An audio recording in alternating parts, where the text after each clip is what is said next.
Salam sejahtera Malaysia, denyut nadi suara rakyat bergema di channel ini.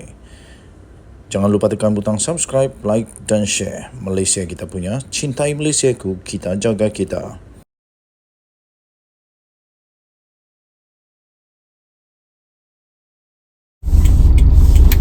Salam sejahtera Malaysia, denyut nadi suara rakyat bergema di channel ini. Tuan Ibrahim, janganlah buat lawak, minta jawatan sendiri saja ditandingi.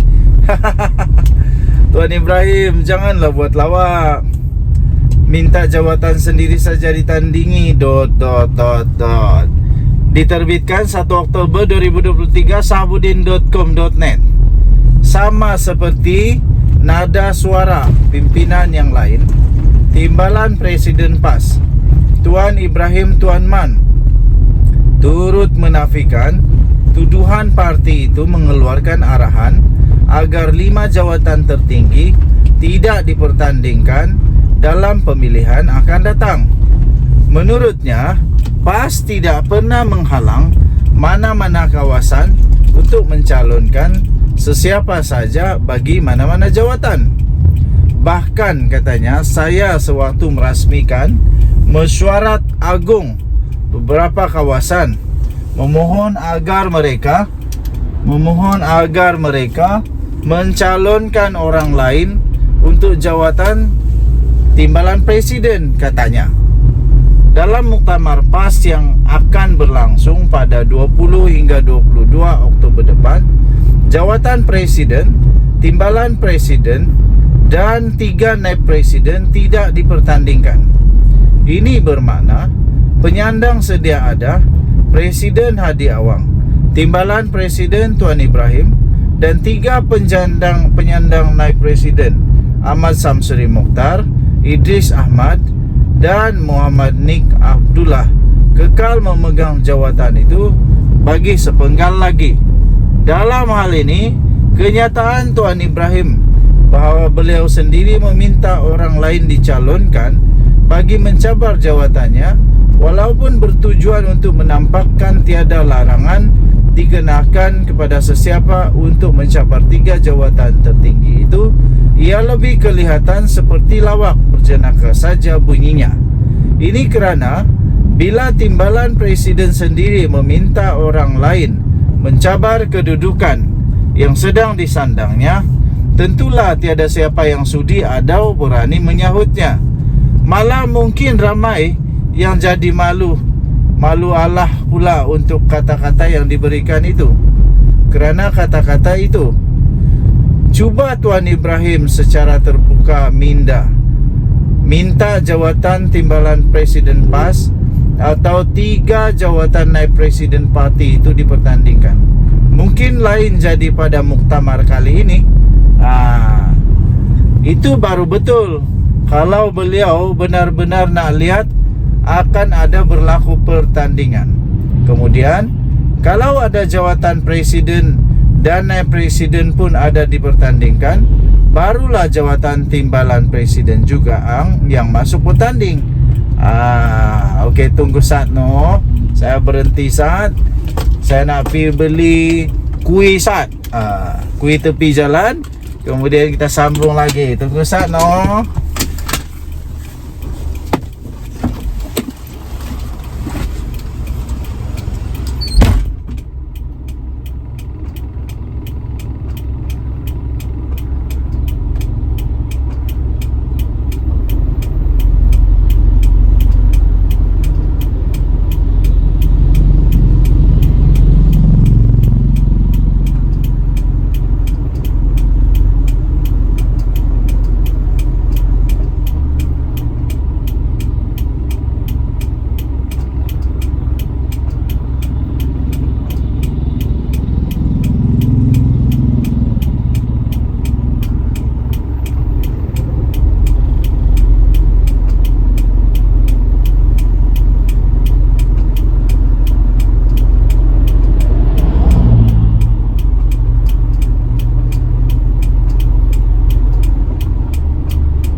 Kita bersama lagi. Kita bersama lagi ya, tuan-tuan dan puan yang dihormati sekalian. Tak apa, sambil itu kita makan dulu. Kerana terlalu sibuk, sedang sarapan pun dalam kereta.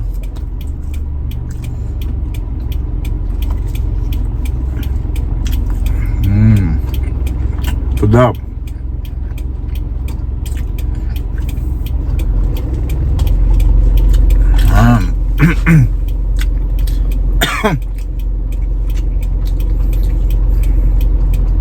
Soalnya, kenapa Tuan Ibrahim tak pernah bersuara meminta jawatan tertinggi lain juga dicabar?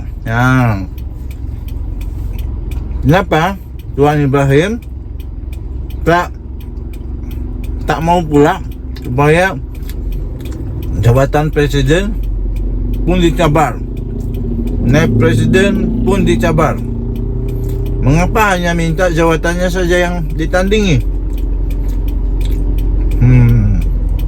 Tuan Ibrahim, lain kali janganlah buat lawak macam ini.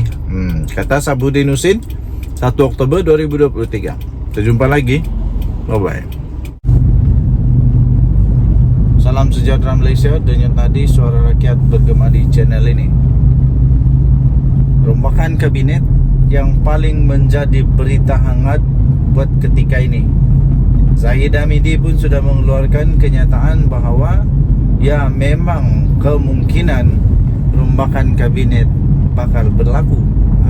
Itu tajuk berita yang saya nampak di dalam satu portal baru-baru ini. Tapi sekarang ini yang kita nak perkatakan ialah tentang Johari Ghani berkata Menteri Kewangan kedua atau Menteri Wilayah Persekutuan.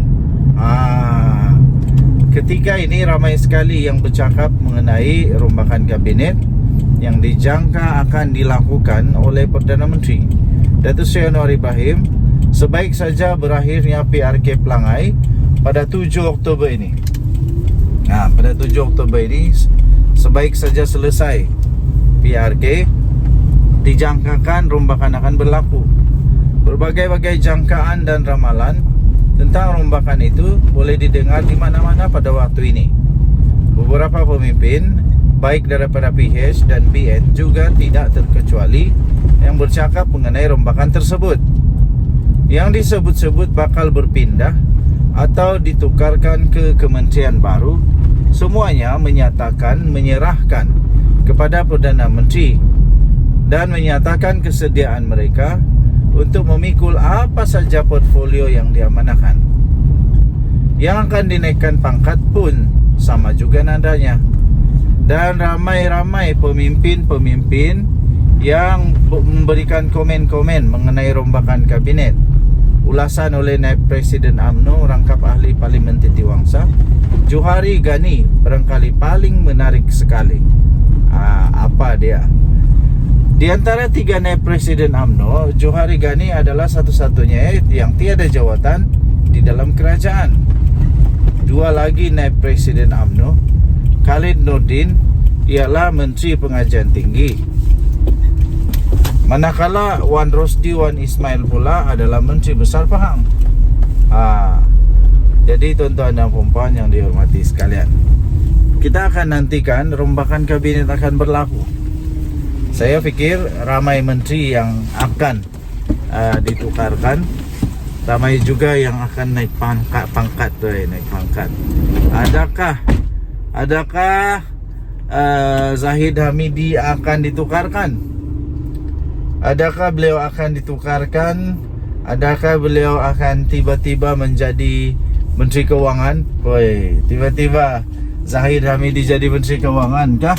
Ataupun kah dia akan menjadi Menteri Ekonomi? Ataupun dia akan tetap menjadi timbalan Perdana Menteri merangkap Menteri Kewangan yang baru? Itu soalan yang betul-betul mau dinantikan oleh rakyat lah. Apa keputusannya? Dalam reaksinya yaitu reaksi Johari Ghani. Dalam reaksinya mengenai rombakan kabinet, Johari Gani berkata, sama ada Perdana Menteri hendak buat rombakan kabinet atau tidak, itu hak mutlak Perdana Menteri. Saya berpendapat begini, katanya. Mesti dalam mana-mana kerajaan, Perdana Menteri mesti dia punya keputusan eksklusif, katanya. Lepas tu dia kata kita tidak boleh memberi sebarang tekanan kepada Perdana Menteri, sebab kita semua pilih dia, Anwar, sebagai Perdana Menteri. Kita sokong dia, katanya. Tambahnya, semua pihak juga tidak harus memberikan tekanan kepada Perdana Menteri dengan mengambil kira kerajaan perpaduan ini baru saja mencecah tempoh selama 10 bulan.